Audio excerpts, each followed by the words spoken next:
place, and we appreciate your time this morning. I'm Anna Headley. Many of you probably already know me, remember seeing my face. We've got some really good information for you this morning. At least we hope it's helpful. And we're going to just run through some quick info. Many of you have already heard a lot of this, but a refresher probably is a good thing. So I'm going to turn it over to Ann Yeager and let her go ahead and run through some housekeeping items, and then we'll get started. Thank you.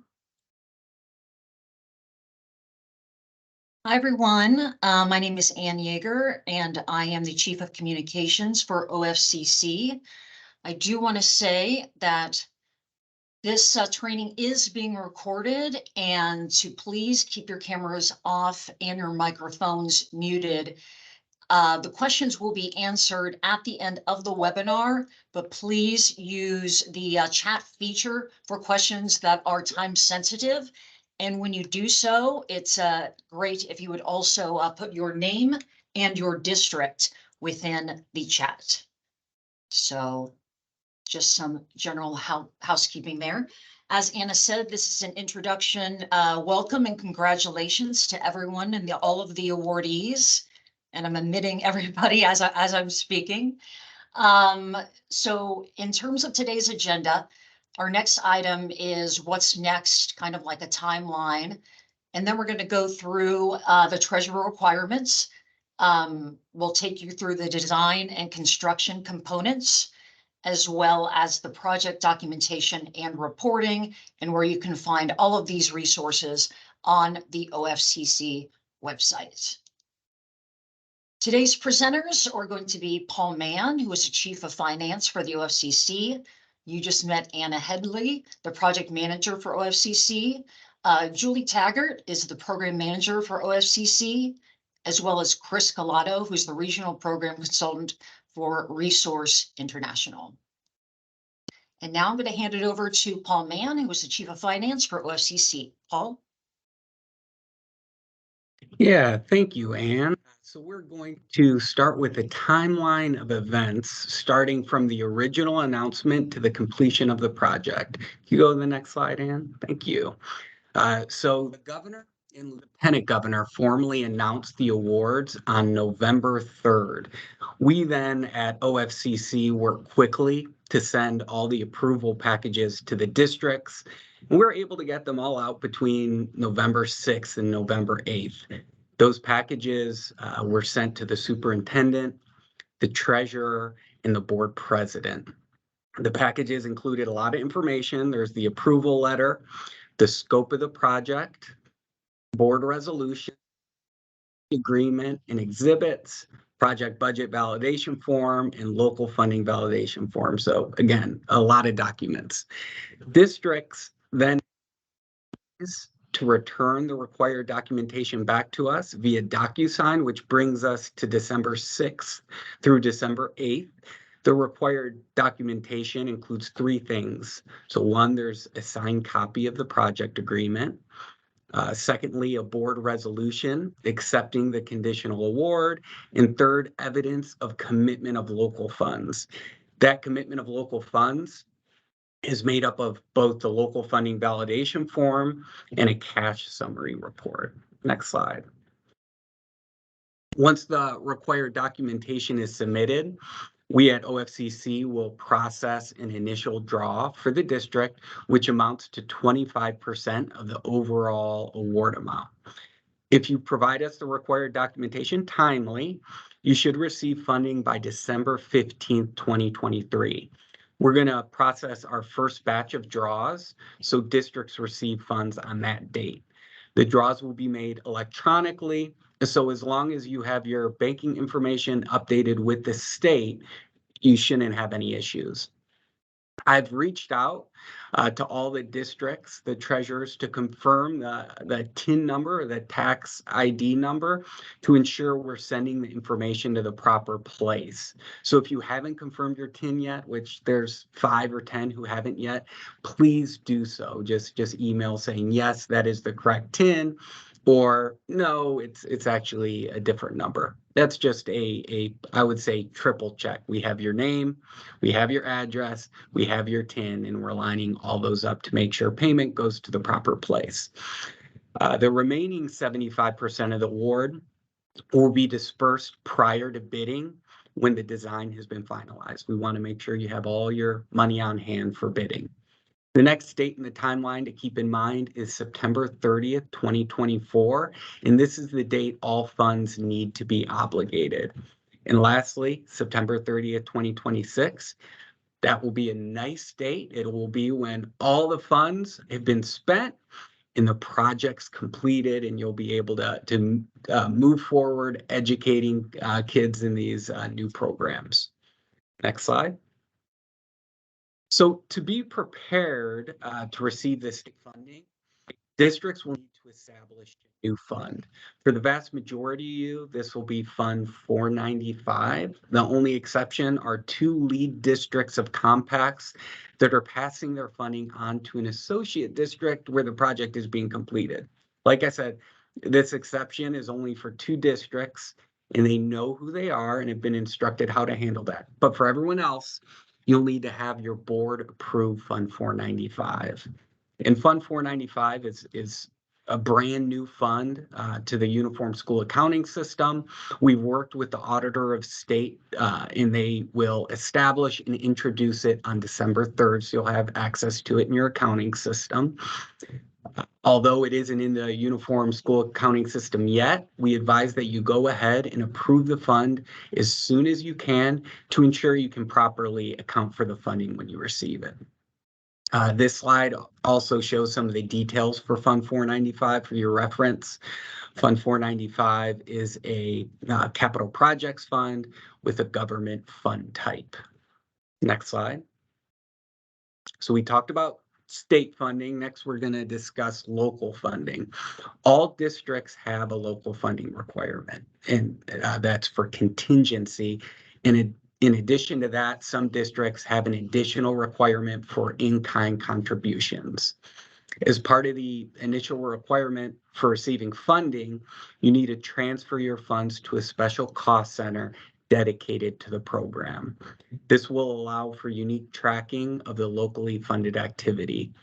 Some districts actually missed this requirement the first go around and have had to go back to the board to get the funds transferred to a dedicated special cost center. So please make sure you separate your local funding from all your other activity and put it in a special cost center off the bat.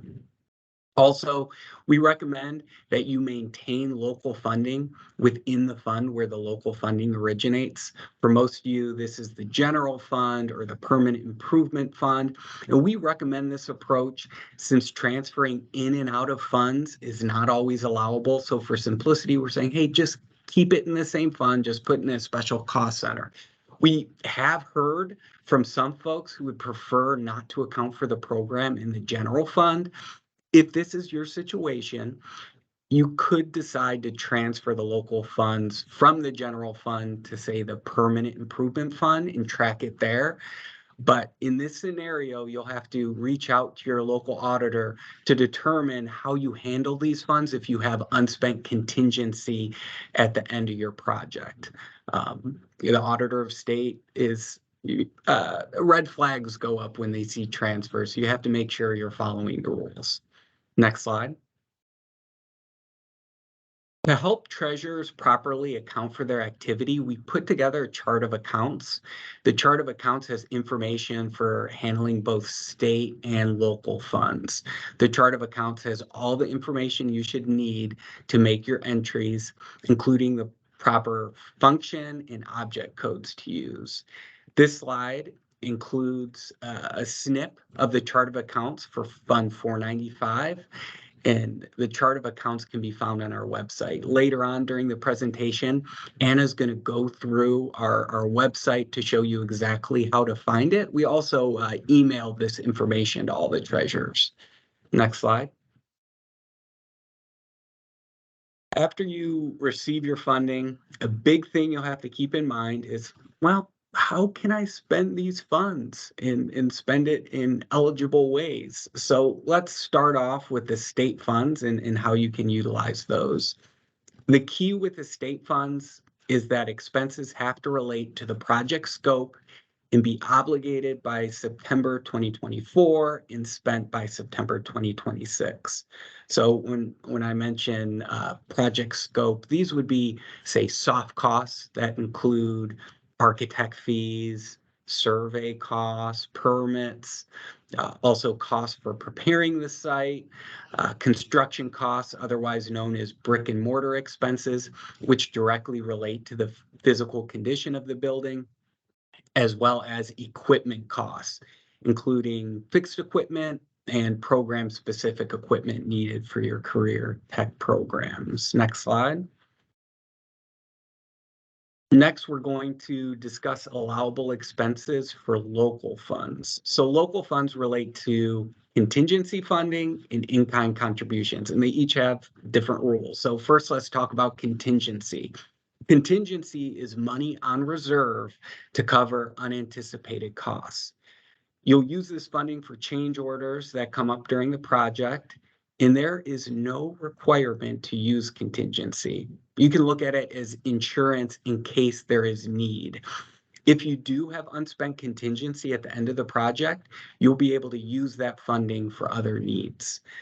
In-kind contributions are different. You have to spend all your in-kind contributions. And as far as eligibility goes, any expenses that would be allowable for state funding are also allowable for in-kind contribution. So everything in the last slide that we showed you, the soft costs, site construction, site costs, construction costs, equipment, that's all eligible. However, unlike state funding, in-kind contributions can also be used to cover expenses that are obligated after September 2024. So it actually gives you a little more flexibility than the state funds. So this could include utility bills, equipment that is purchased at a later date. But you have to remember, you have to spend all the in-kind contributions on the project. Next slide. So we talked about what is eligible. Now we're going to talk about what is not eligible. These include expenses that are outside the approved scope of the project, personnel costs, operating expenses such as supplies, training and maintenance, and moving expenses. And if you have any costs and you're like, I'm not sure if this is allowable or not, just reach out to us and we'll be able to provide you clarification. Next slide. Now we're going to discuss some frequently asked questions. I went through the FAQ and pulled out some key information to discuss. So first, funding period. The funding period begins when funding is awarded via an executed project agreement and ends September 30th, 2026, when the project needs to be completed. The deadline for obligating funds is September 30th, 2024. And I know we've discussed the obligation date multiple times, but it's really important to keep in mind. An obligation means you have entered into an agreement, and this is the important part, that requires payment. This is beyond cutting a purchase order. So an obligation includes, it could be an order placed for equipment or a contract entered into with a design firm, general contractor, or construction manager. And you'll need to move quickly to ensure you're able to enter into a construction contract before September 30th, 2024. And obligating the funds is half the battle. You also have to remember that all work needs to be completed and funding spent prior to September 30th, 2026. Next slide. Any funds that are not obligated by September 30th, 2024 or spent by September 30th, 2026 will need to be returned to OFCC. No one wants to return funding, so please make sure you keep those deadlines front of mind. Also, in order to spend the funding, the work needs to be completed. You can't prepay for items to get around the spending deadlines. The work needs to be completed. The equipment needs to be delivered before you pay. I'm hoping there's no need for returning funds, but regarding returning checks, make the checks payable to the Treasurer of State and list Career Technical Construction Program in the memo. So when we get the check, we know what it's for. Then mail the check to the OFCC address. We include this information in our FAQ. So if you need to see what our address is, just check our FAQ. Next slide. Okay, this is my last slide, and it includes 2 more FAQs. First, any interest earned on the state funds that you receive can be retained by the district and do not need to be used for project-related costs. I recommend keeping the interest separate from your state funds to simplify your reporting. If you want, you could put it right into your general fund and use it for any needs.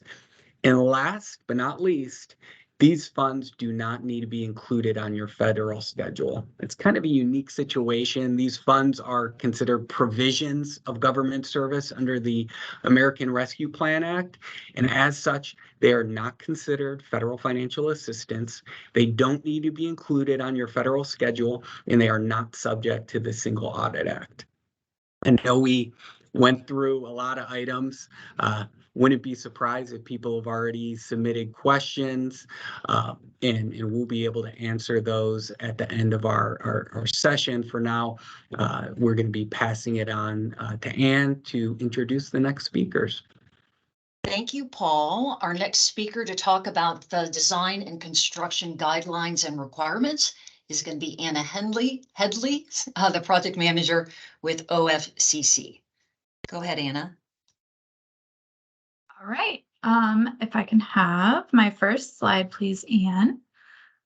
Let's talk a little bit about scope and design. So I believe we've got reps from all the districts, and you all will remember back in September, October, we met with you to discuss the pre-award conditions and the programs that were validated as part of this process. And so your constructed project must include those validated programs.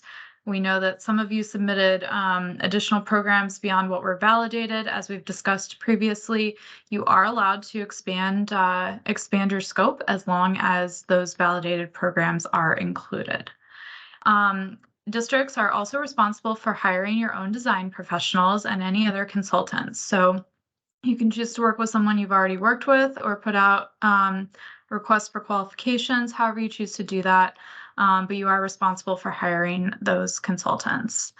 We are going to have some design reviews throughout this process, and those will be conducted by our RPC, which is Resource International. We'll introduce them here in a little bit. So we're going to do kind of an early and a late review. So nominally SD or DD, and again it's CD, but we understand that everyone's in a slightly different place in design, and so we will work with you on that. Some folks may only have one review, but we do want to ensure compliance with the OSDM, or Ohio School Design Manual. So mostly what we're looking for is that labs are our biggest concern. So we do want labs to be at least 75% of the Ohio School Design Manual square footage minimum. We prefer 100%, but we understand that some folks are a little tight on space. So we've set that 75% minimum to help accommodate that. We're also not going to have rooftop units as part of the design. This is a OSDM standard, so we're trying to comply with that. We are going to allow pre-engineered metal buildings as long as you have a masonry water table, so a masonry base at the bottom of the building, just to help protect it from getting torn up or starting to rust from like salt or anything. Any other variance requests that we have, we're going to just address on a case-by-case basis. So we'll have you work with our resource, and they'll work on the variance process with you. Next slide, please. As we've mentioned previously, we are not requiring LEED on these projects, but of course we always encourage sustainable design. So feel free to incorporate any LEED principles that you would like, or well building, or any other sustainable standard. You can, as we mentioned, you can include more than what was validated, but your full project will have to be OSDM compliant and meet the funding and obligation requirements of September 30th, 2024 and 2026, respectively. So to help with that and to make sure that you are spending all of the money that was awarded, we are encouraging you to identify alternates. And your design consultant or your CM can help with this, but pick out additional pieces of the project that you could cut or add easily so that you've got some leeway, and it'll help again with that obligation deadline as well. Next slide, please. All right. As far as procurement goes, while these are federal funds, we are not required to comply with federal procurement regulations. They only must comply with state and local procurement requirements. So we're not requiring EDGE or prevailing wage. So those are two really important pieces. I know we've had some questions on. Again, I want to restate that we do not require Davis-Bacon prevailing wage on this. We do require builder's risk insurance though, so please remember to include that. And many projects had an equipment component, which is great. That's not usually something we're able to fund, so that's awesome. But equipment is also falling under that obligation date for September 30th of 2024. So we would encourage you to get that equipment ordered as soon as possible, especially if you already know what you're getting.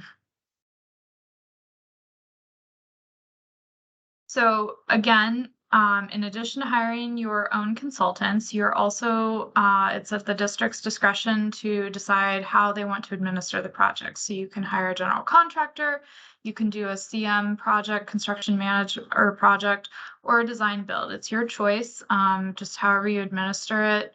Please make sure you're complying with all those guidelines locally and at the state level. As far as contract documents, you can use the AIA contract documents or something else. The state documents would have to be modified for the local administration, but you are able to use those as well if you prefer.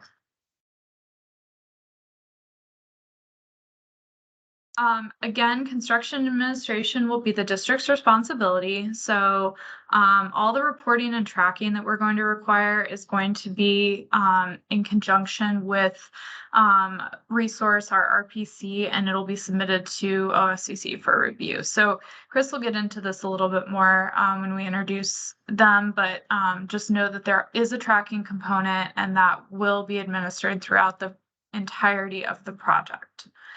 So construction's got to be complete and financially closed out by September 30th of 2026. I know we keep mentioning these dates. It's just because they are probably one of the most important components of this project. So whatever you need to do, circle them in red, bold them on your calendar, start a countdown, but just please keep those dates in mind because we want to make sure that everyone stays in compliance with these. I believe that is our last slide so I'm going to introduce Chris Collado from Resource International. He's going to talk a little bit about what the RPC role for this project will be.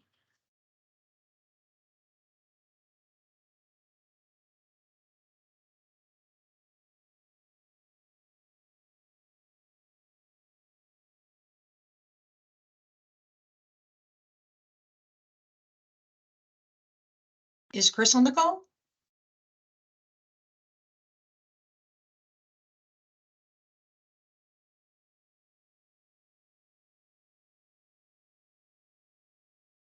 Is Chris Collado on the call?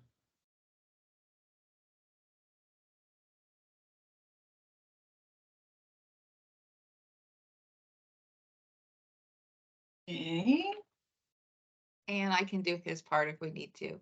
fantastic. Julie, take it away. Okay, I need the slides.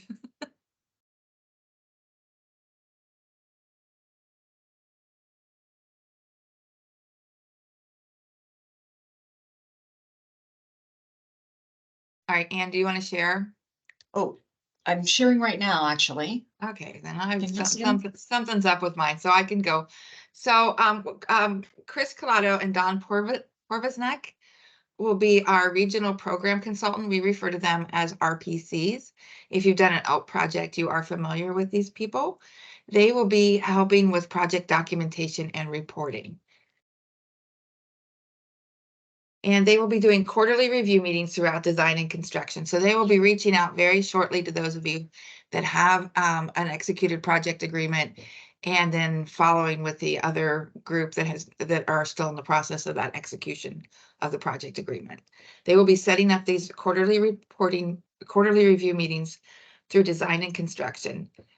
They're going to want copies of, and they can be electronic, preferably electronic, any quotes, any contractor pay request, invoices, receipts, copies of contracts, the bids that you have, your bid tally sheets or your bid tabs, any purchase orders, contracts and agreements. Turn my camera on like I'm supposed to.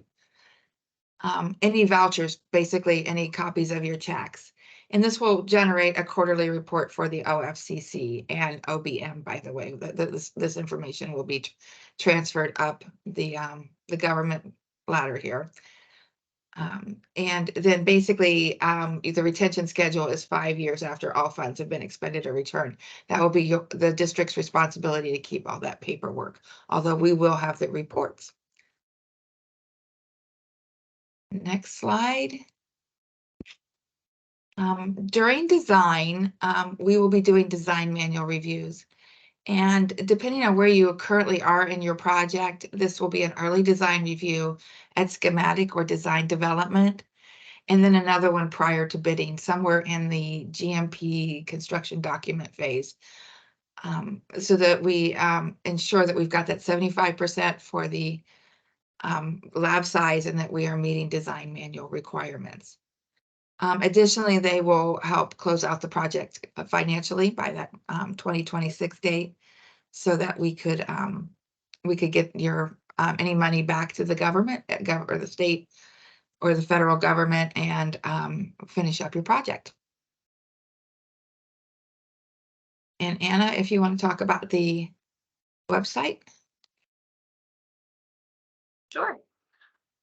All right, so we understand that in addition to what we've covered today, folks are probably going to have additional questions. We've tried to anticipate some of that by putting some resources on our website. So for anyone who is unfamiliar, our website is ofcc.ohio.gov, and when you navigate to the website, you'll see a grants tab up near the top. And if you click on that, you'll see another tab for Ohio's Career Technical Construction Program, both on the left side and down at the bottom, as you can see from the arrows there. Next slide, please, Anne.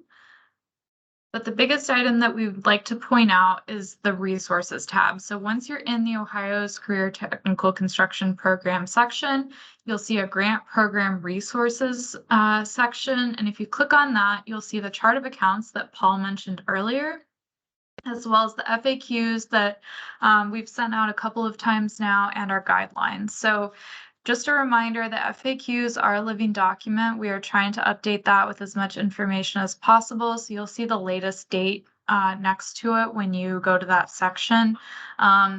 Just check back periodically for any major updates, especially over the next month or so as we get questions answered and stuff from folks. So if you want to check back on that here every once in a while, you can also go to ofcc.ohio.gov/grants if you'd like to navigate directly to this section from there. So if you have any questions, that's a good place to start.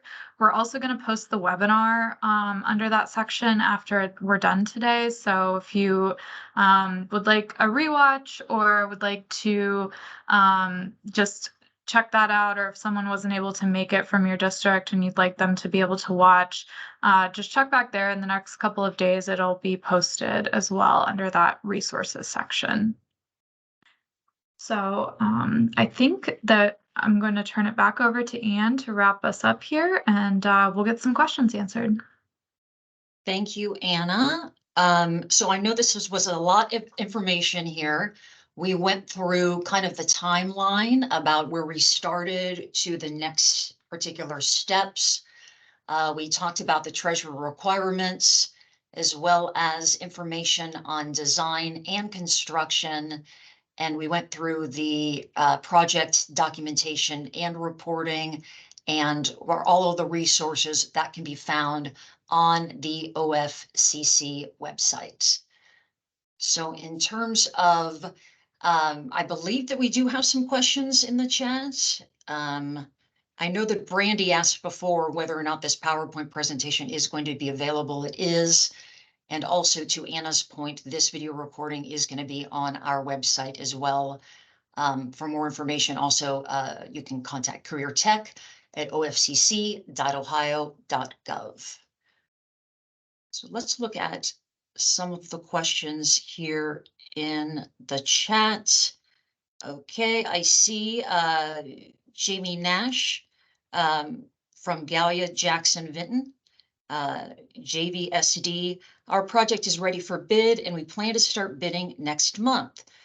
Who do we need to contact to check our drawings and give us the green light?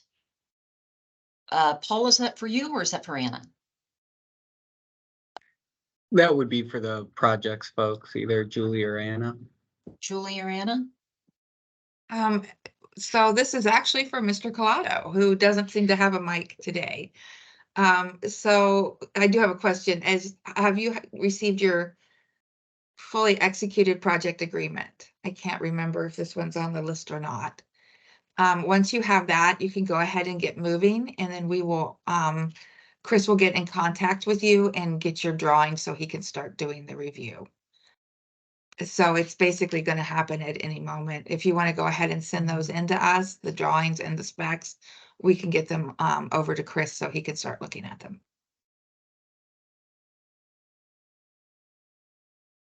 Wonderful. Thank you, Julie.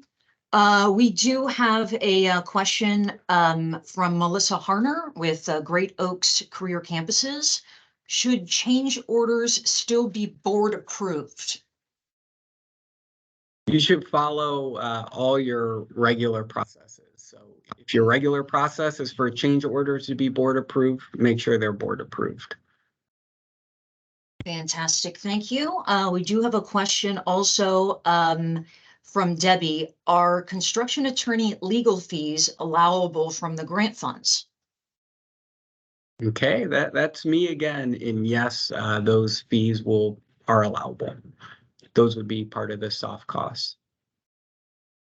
All right. And so we do have another question. So as long as the project is fiscally closed out by September 30th, 2026, we're good, even if unforeseen circumstances such as supply chain issues, skilled labor issues, etc., make the actual construction go past that date. Julie, is that for you or Anna? That would be for me. So those deadlines come from the American Recovery Plan Act. So these are ARPA funds. And although they don't have to be on your federal schedule, because they're part of the revenue loss bucket for the state of Ohio, you do need to fulfill the requirements of ARPA, which says all the funding needs to be spent and the work needs to be completed. So it's just a situation where you have to be really diligent to make sure that the work is done timely. And then is it possible that the Treasury will, as we get closer to that date, allow for some flexibility? It's possible, but they haven't given any indication at this time. So I wouldn't bank on on us being flexible with those deadlines. Paul, this next question is for you from Don Lemley from Eastland Fairfield. Is the treatment of movement of the contingency, the presuming general fund, still by transfer, i.e. a transfer from the general fund to the general fund, or acceptable to handle general fund receipts plus new specs minus specs, so not inflating revenue and expenditures, 5-year forecast impact, etc.? Yeah, we reached out to the Department of Education and Workforce related to the 5-year forecast, and what they indicated to us is include the expenses related to this program, include the transfers. You can always put notes in your 5-year forecast to explain things, to provide more clarity.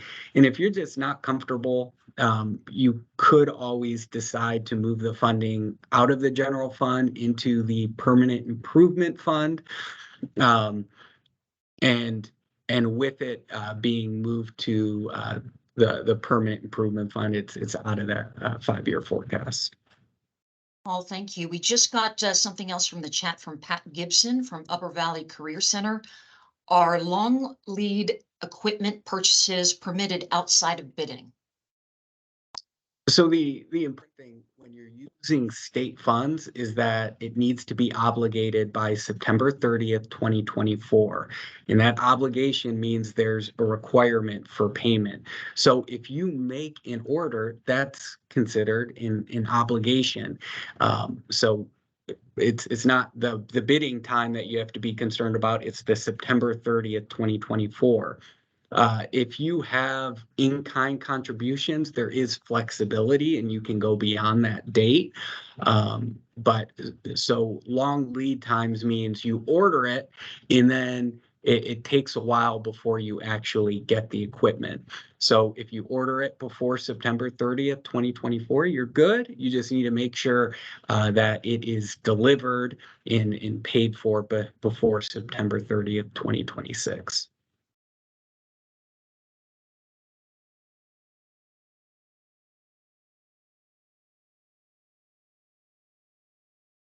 Do we have any other questions, Anne?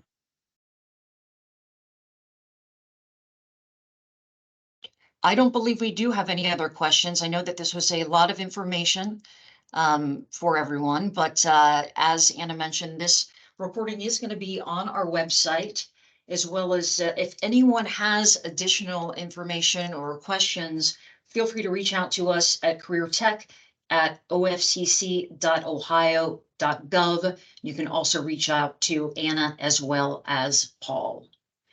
Do we have any other questions? Oh, looks like one just came in. You got And it. it's like, can it be assumed that we use the state dollars first and before our in-kind contributions? The important part is that you spend the in-kind contributions, so there can't be money left over related to in-kind contributions. But since there is more flexibility with the in-kind contributions, I think it would be a good strategy to use the state dollars first and the in-kind contribution after. Thank you, Paul. Any other questions from the group? All right, I think that is going to wrap up our webinar. This reporting is going to be on our website, ofcc.ohio.gov. And Anne, we Yeah. we have another question about the in-kind contributions.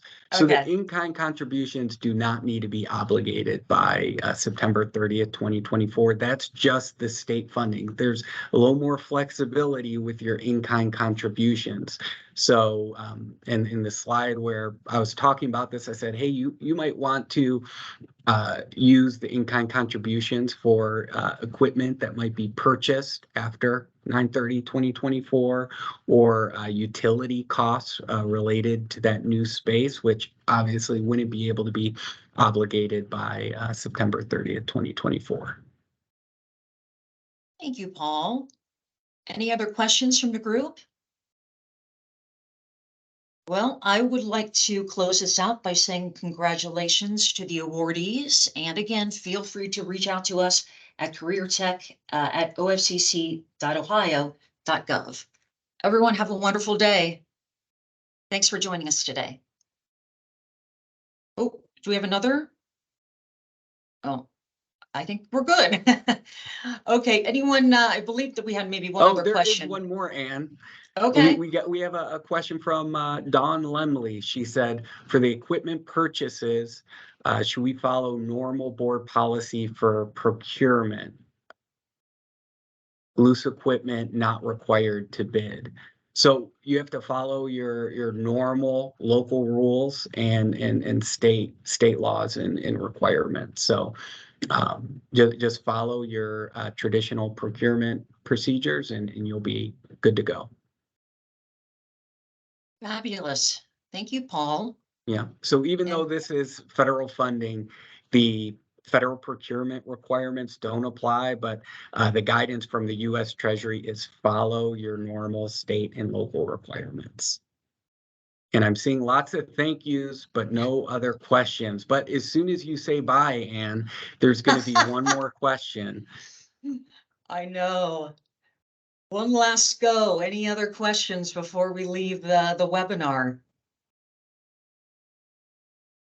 I don't think so. Well, again, congratulations, and feel free to reach out to us with all of your questions moving forward. So thank you for this discussion, and I want to thank all the participants as well. And have a wonderful day, everyone.